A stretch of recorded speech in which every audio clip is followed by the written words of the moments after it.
H of Article 97 of the Constitution of the Republic of Ghana. I also cited the Saturday 7th November 2020 precedent where a similar fact occurred, coincidentally involving the same Honorable Andrew Esiama Amoako. The then NPP Member of Parliament had gone to file his nominations for the December 2020 parliamentary elections as an independent candidate.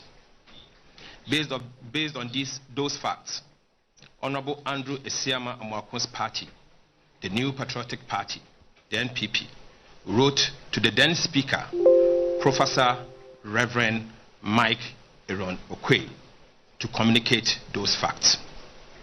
In that communication to the Speaker, the NPP indicated that Honorable Andrew Esiama Amoako had forfeited his membership of the New Patriotic Party. This led to his immediate removal from the Parliament by Right Honorable Professor Reverend Mike Aaron Okwe, the then Speaker of Parliament. Right Honorable Mike Aaron Okwe concluded that Article 97(1) automatically kicked in without the need for any court order. Indeed, no one legally questioned his decision. My statement drew some comments from the floor as allowed by the standing orders of this House. After listening to the comments of members, which often turned into agreement, the Speaker of Parliament, Right Honorable Alban Sumana Kingsford Bagbin, requested for 2 days to ponder over the statement, comments and argument that ensued to enable him give a considered response. On Tuesday, 17th October 2024, the Speaker responded to the statement and agreed that the facts contained in the statement were indeed true.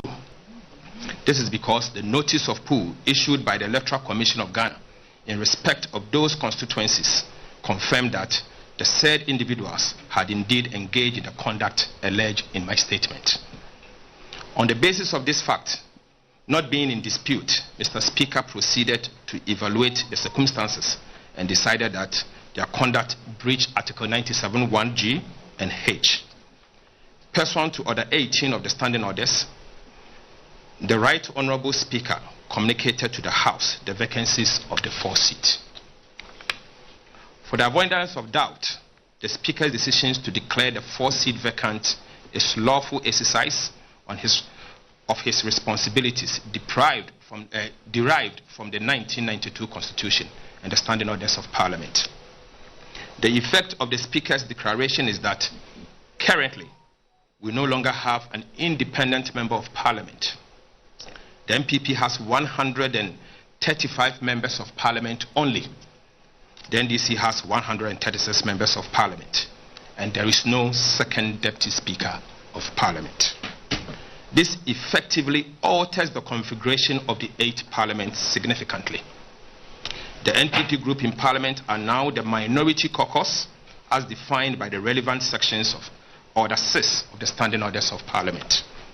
The minority caucus means members of the party or parties that have the second largest number of seats in Parliament. Honourable colleagues, the NDC MPs in Parliament now constitute the majority caucus in line with the Standing Orders of Ghana's Parliament. Yeah. Fellow countrymen and women, the NDC now constitute the majority caucus in this 8th Parliament. We will jealously protect our new majority status and will not bow, retreat, nor surrender our lawfully earned status. Yeah. I repeat, fellow countrymen and women, the NDC now constitute the majority caucus in this 8th Parliament. We will jealously protect our newly majority status and will not bow, retreat, nor surrender our lawfully earned status. Yeah. We will also not abdicate our responsibility to the people of Ghana, no matter what. Nothing, absolutely nothing, will change this position.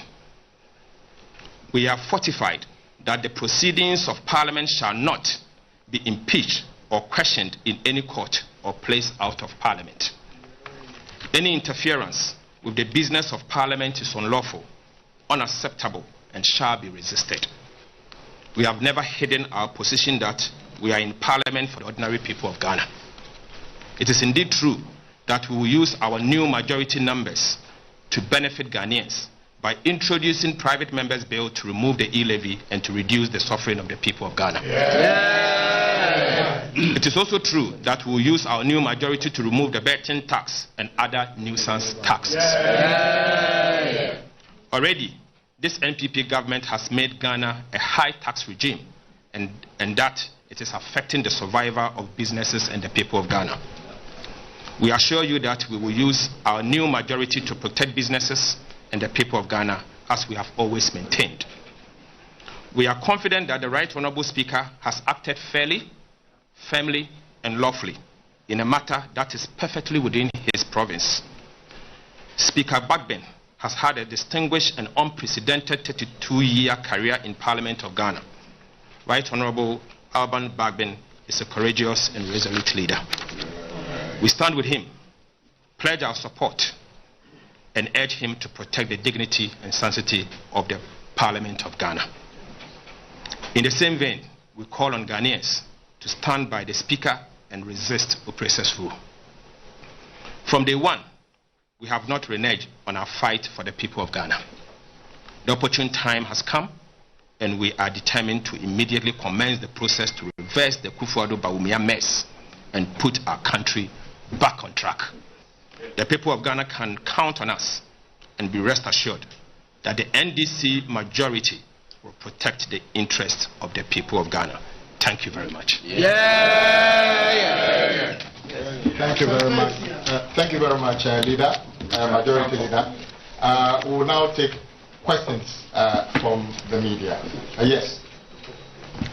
Thank you very much, Leader. Yes, Leader, my name is Kuku Asante from Joy News. So, Leader, on Friday, the Supreme Court unanimously ruled to stay. I didn't get. Did you say the majority leader? You are fielding the question to the majority leader. You say leader. You say leader. Let him continue. Address it properly.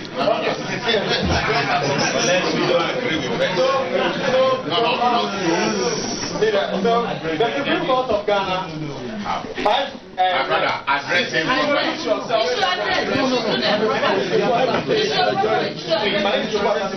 Yes.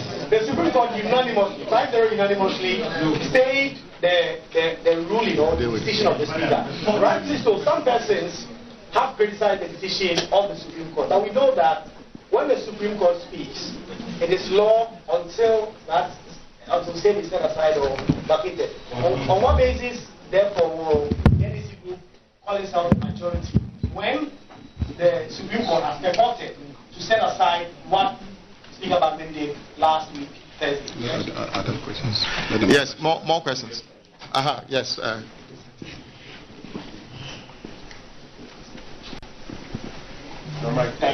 Thank you. Give a proper address. Thank you, Majority Leader. Yes. My name is Simon Agena, the Dean of the Parliamentary Press Corps. Since the statement or the decision of the Speaker to declare those 4 seats vacant, NPP has finally admitted that Professor Michael Quay's ruling was wrong. Why is the new majority pushing for a wrong precedent in Parliament? Thank you. Let's get a third one, then we respond. Anyway, there's no hand up now, so we will take the response.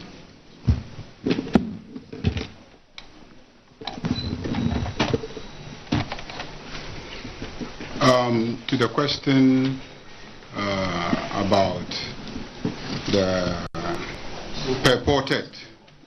purported directive of the Supreme Court to suspend a decision of Parliament, we are not aware of any law or any constitutional provision that enables anybody to suspend a decision of the Speaker in Parliament properly constituted. What we know is that under Article 2 of the Constitution, and Article 130 of the Constitution, the Supreme Court has jurisdiction to make a declaration as to whether or not an act is consistent or inconsistent with a provision of the Constitution. But to suspend a decision of Parliament or a directive of the Speaker in Parliament, we are not aware of the legal basis of a conduct like that.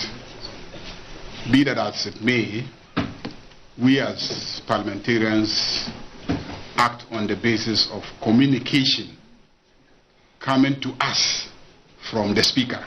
We don't hear things in the news and act on them, or cite copies of records of proceedings in any court on social media and act on them.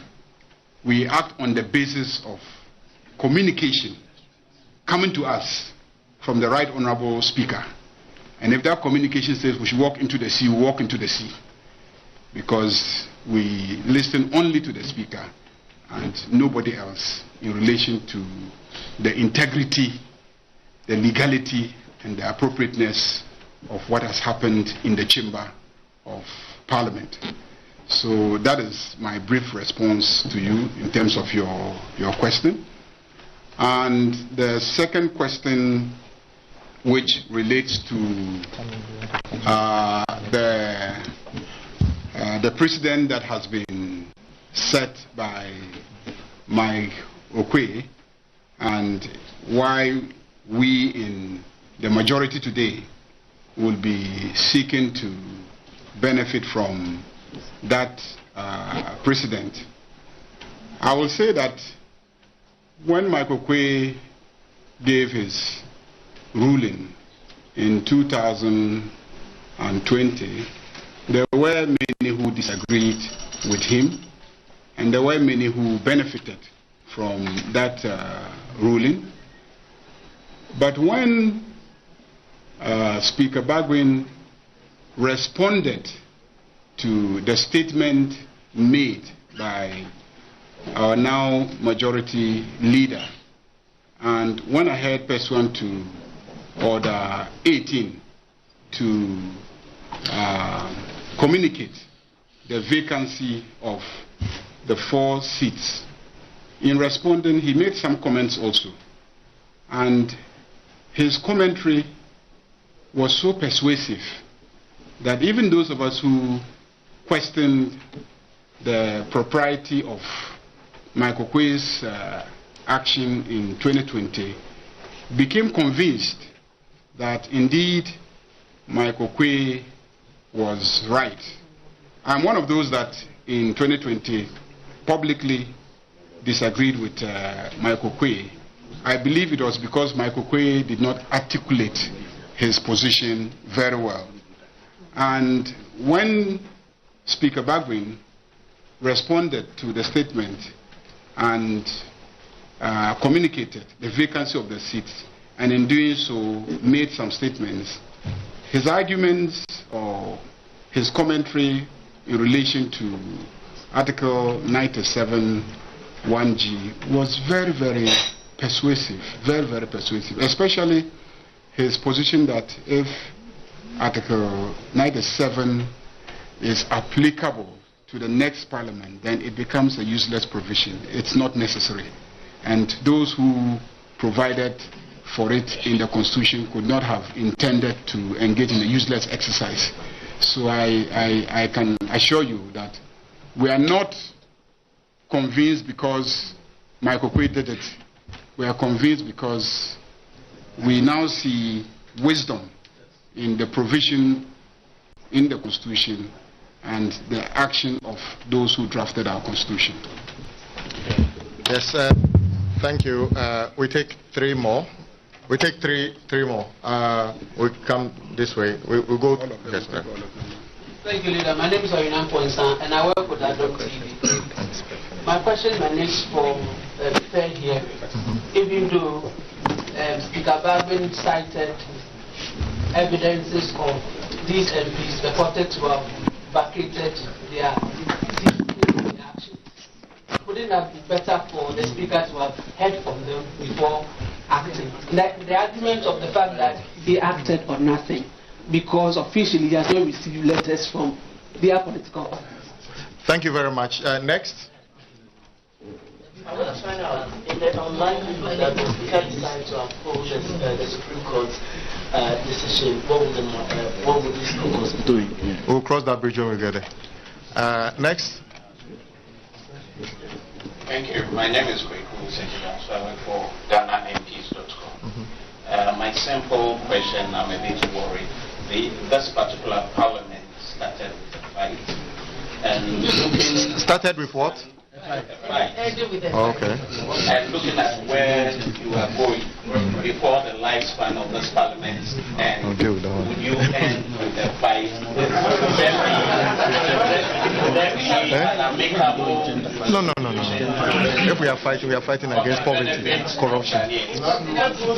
Thank you. The last one, then the leadership. Thank you. Leader, your colleague Makin argues that you made a statement and that decisions are taken if it is a motion, and yours was a statement, and so the Speaker's ruling is against the orders of the House. What is your response? Okay, let me start. As always, I'll be starting. Colleagues will fill in.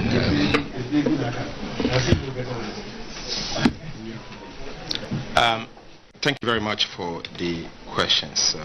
Let me start with the one from Adom FM, Adom TV. These persons in question, the 4 former MPs, they were in the House, some of them. They have representations as leadership. They are either with the majority or minority. None of them denied the fact that they have contested as independent candidates or have moved from independent to a political party. So what else do we want the Speaker to do? So, and the evidence are out there. They are colleagues. We know they have contested. It's a matter of fact.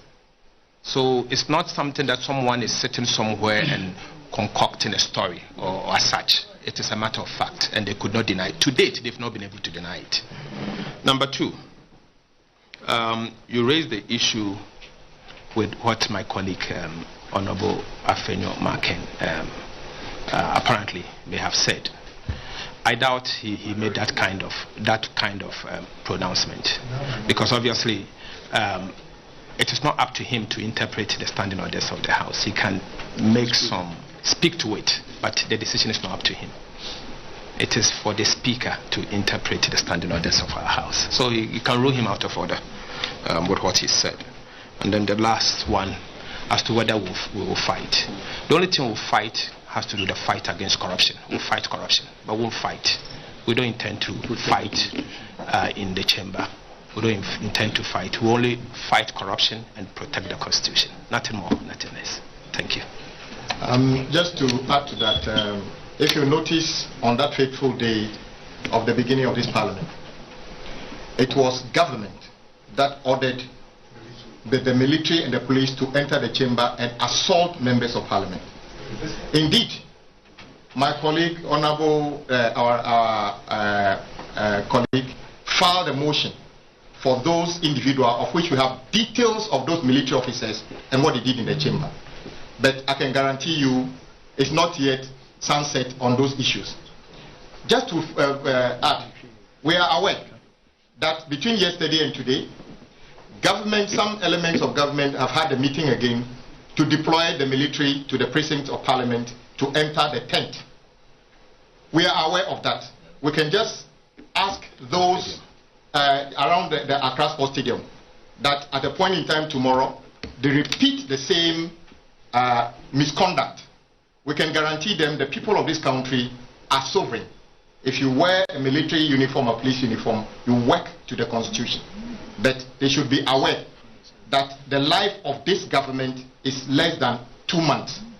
They will have to account for their conduct in 2020 and whatever they do tomorrow. But they shouldn't be surprised the people of this country would react forcefully to any misconduct of anybody in uniform on Tuesday and beyond. Thank you. We take the last batch of questions, if you have any. Yes. Last batch. And then after that, we'll do the pre-versions. Leader, Tuesday, both of you are returning to the chamber. I'm talking about both sides.